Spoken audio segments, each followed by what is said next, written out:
हमारा मन बड़ा ही अजीब होता है।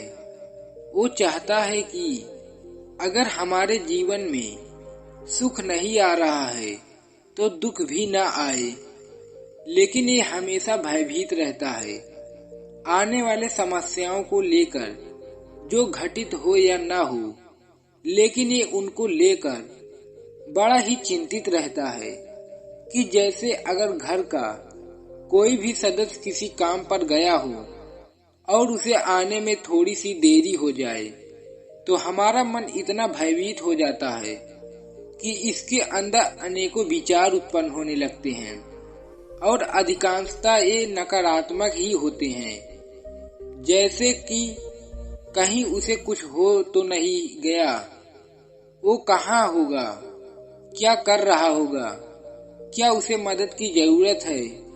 यहाँ तक कि हमारा मन अपने ख्यालों में उस सदस्य को लेकर इतना ज्यादा चिंतित हो जाता है कि इतना भयभीत हो जाता है, मन में मृत्यु तक के ख्याल भी आ जाते हैं। और जब इस प्रकार कोई भी घटना घटित होती है तो हमारा मन सबसे पहले ईश्वर से दुआ करने लगता है कि सब कुछ ठीक हो, कुछ भी गलत ना हो। हमारे मन को हमेशा एक अनहोनी होने का डर सा लगा रहता है और हम इससे बचने के लिए न जाने क्या क्या करने लगते हैं। जैसे कोई पूजा पाठ करता है, कोई तंत्र मंत्र का सहारा भी लेता है। यहाँ तक कि भी हमारा जीवन कुछ इस प्रकार हो चुका है कि किसी को देखकर हम ये भी कहते हैं कि आज का हमारा दिन बहुत ही अच्छा जाएगा, और किसी को देखकर हम ये भी कहते हैं कि आज हमारे सामने ये आ चुका है, हमारा दिन पूरा खराब ही जाएगा।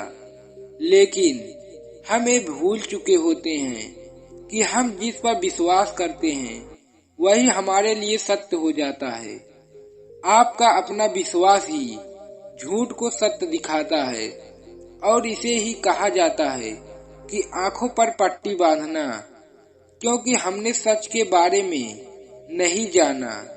हमें ये भी नहीं पता नहीं करना कि क्या सच क्या गलत।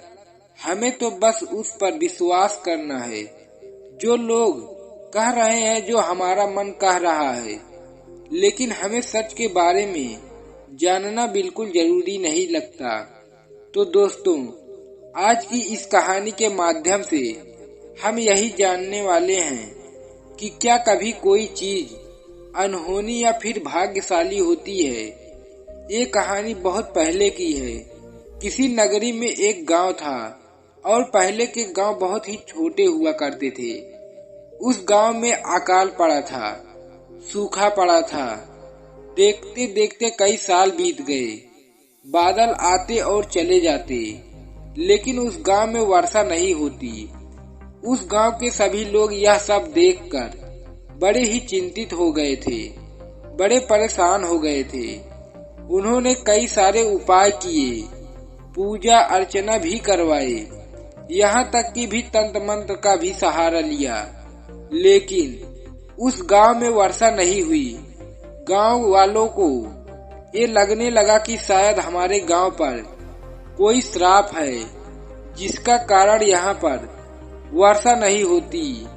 सभी ने इस बात पर पूरी तरह से यकीन कर लिया था।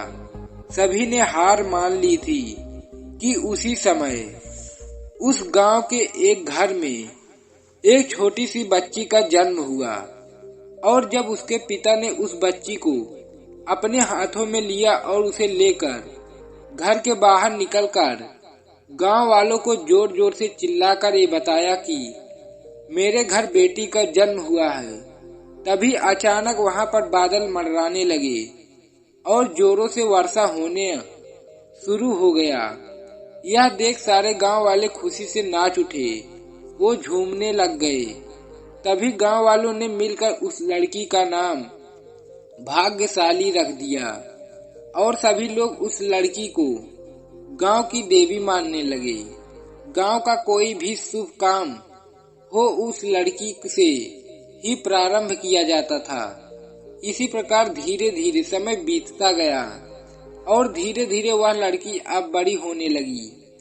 वह लड़की अब 18 साल की हो चुकी थी और फिर से उस गांव में एक बार अकाल पड़ गया। गांव वालों ने पंचायत बैठाई और उस पंचायत में ये फैसला हुआ कि हम फिर से भाग्यशाली के पास जाते हैं और उससे विनती करते हैं कि वो एक बार फिर से गांव में वर्षा करवा दे। सभी गांव वाले मिलकर भाग्यशाली के पास जाते हैं। वो उनसे विनती करते हैं कि वो कोशिश करे कि एक बार फिर से गांव में वर्षा हो। भाग्यशाली ने उन सभी की बात मान ली और उस लड़की ने अपनी तरफ से हर कोशिश की, लेकिन उसकी हर बार उस गांव में कोई वर्षा नहीं हुई। और भला वो कर भी क्या कर सकती थी, बारिश होना उसके हाथों में तो बिल्कुल नहीं। ये सब देख गांव वालों के मन में एक डर सा उत्पन्न हो गया। गांव वालों ने बाहर से कुछ ज्ञानियों को बुलाया और उनके सामने अपनी सारी समस्याएं रख दी और उनसे कहा वो लोग इस समस्या का समाधान निकालें। उन ज्ञानी लोगों ने सब कुछ देखा, सब कुछ सुना और अपना हिसाब किताब लगाना शुरू किया। काफी देर सोचकर विचार करने के बाद आखिरकार उन लोगों ने गांव वालों से कहा, जिस लड़की को तुम लोग देवी मानकर पूज रहे हो, अब उसके अंदर भाग्यशाली वाले कोई भी गुण नहीं रहे। 18 साल पूरे होते ही वह अब भाग्यशाली नहीं रही, बल्कि इस गांव के लिए वो एक अनहोनी बन चुकी है। वो जहां भी रहेगी, जहां भी जाएगी, अब वहां केवल अनहोनी ही घटेगी, केवल बुरा ही बुरा देखने को मिलेगा। ये सब सुन वो सभी गांव वाले बहुत डर गए। उन्हें लगने लगा कि शायद अब हमारे गांव में और भी कुछ बुरा हो सकता है। सभी गांव वालों ने उन ज्ञानी लोगों से हाथ जोड़कर विनती की और कहा, क्या आप इसका कोई समाधान निकाल सकते हैं। इस पर वो ज्ञानी लोग ये कहने लगे कि यहाँ पर हम पूरे 7 दिनों तक रुकेंगे और इस 7 दिनों के अंदर हम इसका समाधान निकालने की कोशिश करेंगे, लेकिन तब तक आपको इंतजार करना होगा। ये सब सुन गांव वालों ने एक दहशत सी फैल गई। जब भी किसी के घर में कोई बीमार पड़ता तो उसका सारा दोष भाग्यशाली को लगाया जाता। किसी के घर में मेज या फिर कुर्सी टूट जाती तो उसका भी दोष भाग्यशाली को लगाया जाता।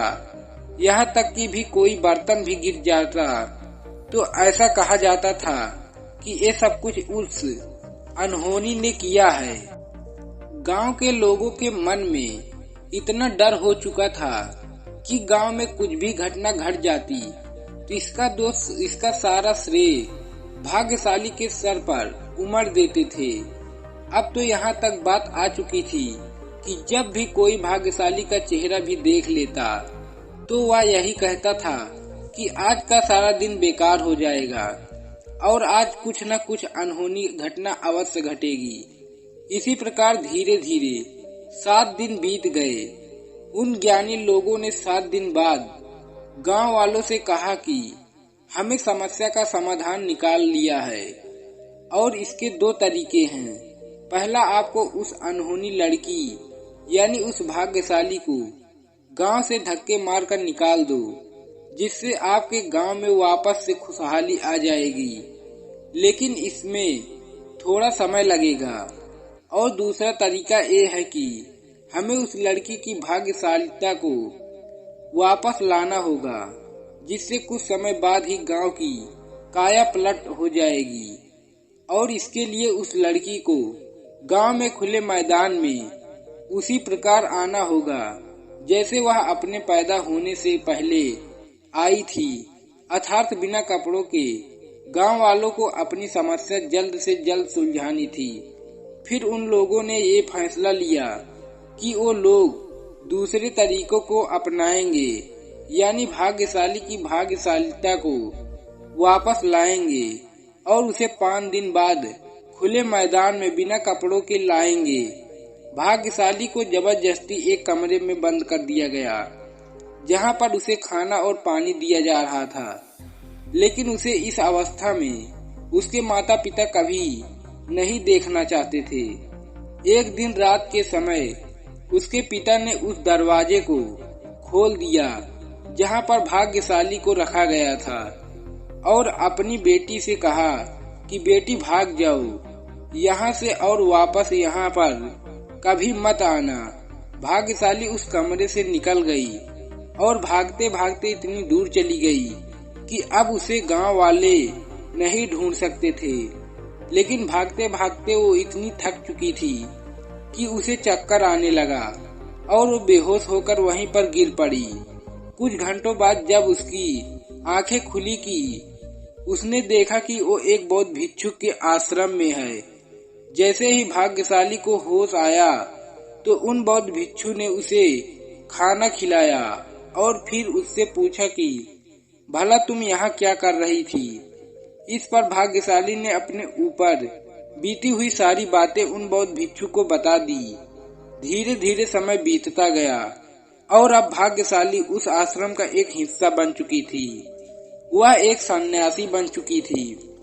एक दिन भाग्यशाली ने अपने गुरुदेव से कहा, हे गुरुदेव, क्या कोई ऐसा व्यक्ति हो सकता है या फिर कोई ऐसी वस्तु हो सकती है जो अनहोनी हो, या फिर इसी प्रकार कोई वस्तु या फिर कोई व्यक्ति भाग्यशाली हो सकता है। वह बौद्ध भिक्षु भाग्यशाली की इस बात को सुनकर मुस्कुराने लगे और गुरु ने कहा, इस दुनिया में एक ही अनहोनी होती है, बाकी और कोई अनहोनी नहीं होती। आगे उन गुरुवर ने भाग्यशाली से पूछा कि अच्छा तुम बताओ कि इस दुनिया में सबसे कीमती चीज क्या है। इस पर भाग्यशाली ने जवाब देते हुए कहा कि गुरुदेव, सोना। गुरु ने कहा, नहीं तो? फिर भाग्यशाली ने कहा, अच्छा सोना नहीं तो हीरे तो अवश्य होंगे। गुरु ने कहा, ये भी नहीं।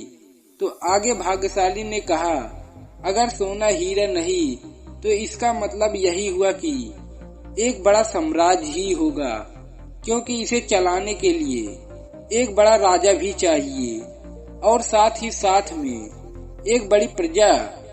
हीरे जवाहरात सोना भी सभी कुछ भरपूर मात्रा में होता है। इस पर वो गुरु हंसने लगे और भाग्यशाली से कहने लगे कि ये सब भी नहीं है। तभी भाग्यशाली ने कहा, हे गुरुवर, भला साम्राज्य कीमती चीज क्यों नहीं हो सकती। इसके लिए लोग क्या क्या नहीं करते, आपस में लड़ते हैं, मरते हैं और इसे पाने के लिए अनेकों प्रकार के प्रयत्न करते हैं। इस पर उन गुरुवर ने कहा, यही तो एक चीज है जो अनहोनी है, जिसे नहीं होना चाहिए। इस पर वो भाग्यशाली कहती है, हे गुरुवर, अगर इस दुनिया में सबसे कीमती चीज ये सब नहीं है तो फिर भला क्या है। तभी गुरुवर ने भाग्यशाली को जवाब देते हुए कहा, इस ब्रह्मांड में सोना हीरा जैसी भी चीज की कोई कमी नहीं है जिसे हम कीमती मान सकें। हाँ, हम भले ही इसे कीमती मानते हैं, लेकिन इस ब्रह्मांड के लिए बिल्कुल भी कीमती नहीं है। इस ब्रह्मांड के लिए ये सब कुछ एक पत्थर के लिए मात्र है और उससे ज्यादा कुछ नहीं। अगर इस दुनिया में सबसे कीमती चीज की बात की जाए तो वो है हमारा शरीर, यानी कि मनुष्य का शरीर जो हमारे पास है, जिससे कुछ भी किया जा सकता है, जो इस धरती पर किसी अन्य प्राणी के पास नहीं है और यही सबसे कीमती है। इससे ऊपर और कुछ नहीं। लेकिन अनहोनी की बात तो ये है कि हम इतनी कीमती शरीर पाकर भी क्या करते हैं। एक दूसरे से द्वेष रखते हैं, घृणा रखते हैं, जलते हैं, धोखा देते हैं, दूसरों को कष्ट देते हैं। अपना पूरा जीवन केवल सोना चांदी पैसे को इकट्ठा करने में बिता देते हैं। जमीन जिसका विभाजन नहीं किया जा सकता, उसका हम विभाजन कर देते हैं। लेकिन हम इस शरीर को लेकर हम जो कुछ भी अच्छा कर सकते थे वो हम नहीं किए। और इस दुनिया में यही एक अनहोनी है जो घटती रहती है। क्या तुमने कभी किसी प्राणी को देखा है किसी की बुराई करते हुए या सोना चांदी पैसा को इकट्ठा करने के लिए मरते हैं? और अगर ऐसा वो प्राणी नहीं करते हैं, तो इंसान से अच्छा जीवन वही जी रहे हैं। इस ब्रह्मांड में अगर कोई सबसे कीमती चीज है तो है मानव शरीर, क्योंकि यह हमें वो सब कुछ करने की आजादी देता है, शक्ति देता है जो बाकी सब नहीं कर सकते। उसके साथ बड़े बड़े और बहुत ही प्रभावशाली काम करते हैं। हम तो सिर्फ एक दूसरे की बस बुराई ही करनी है, दूसरों से घृणा करनी है और इसी से हमें अपना जीवन बिताना है, क्योंकि इसी में हमें आनंद आता है और धीरे धीरे शरीर का नष्ट होने का समय भी आ जाता है।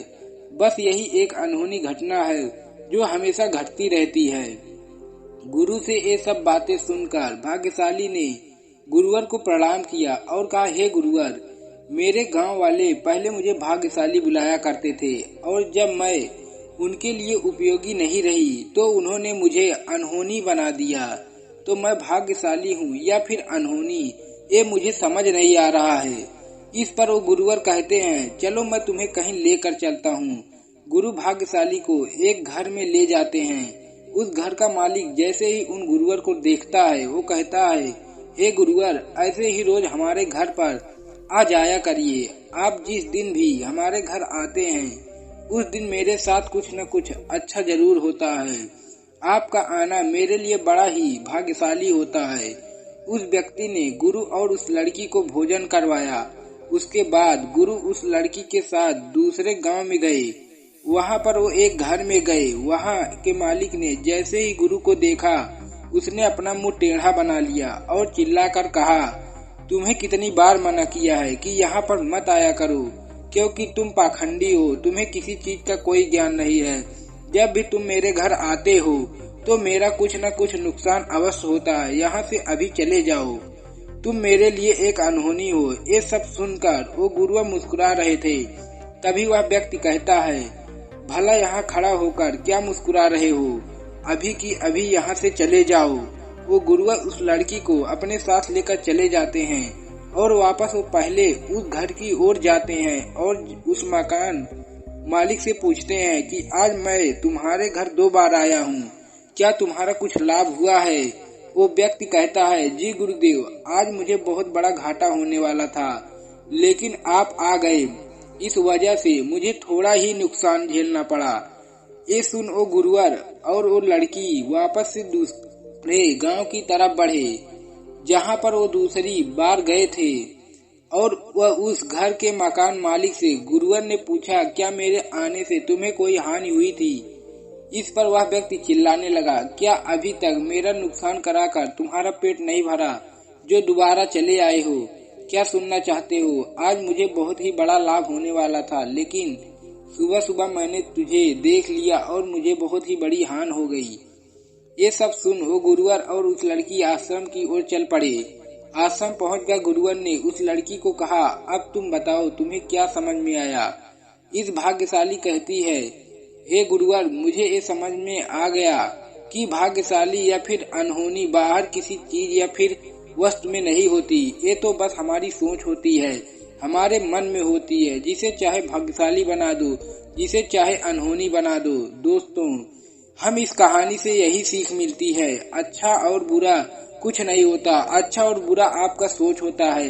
अगर आप अच्छा सोचेंगे तो आपको अच्छा होगा और अगर आप बुरा सोचेंगे तो आपके साथ बुरा ही होगा। इसलिए अपनी सोच को सकारात्मक रखें, अपने आप को सकारात्मक बनाने की कोशिश करें। और दोस्तों, इसके लिए थोड़ा समय जरूर लगता है, लेकिन आप धीरे धीरे सकारात्मक नजरिए को अपना लेते हैं तो आपको हर जगह सिर्फ अच्छा ही नजर आता है और आपके साथ हर समय सिर्फ अच्छा ही होता है।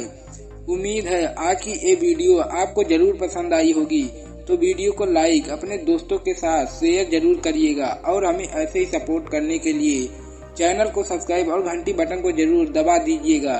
तो चलिए मिलते हैं और एक ऐसी वीडियो में, तब तक के लिए अपना ख्याल रखें। धन्यवाद।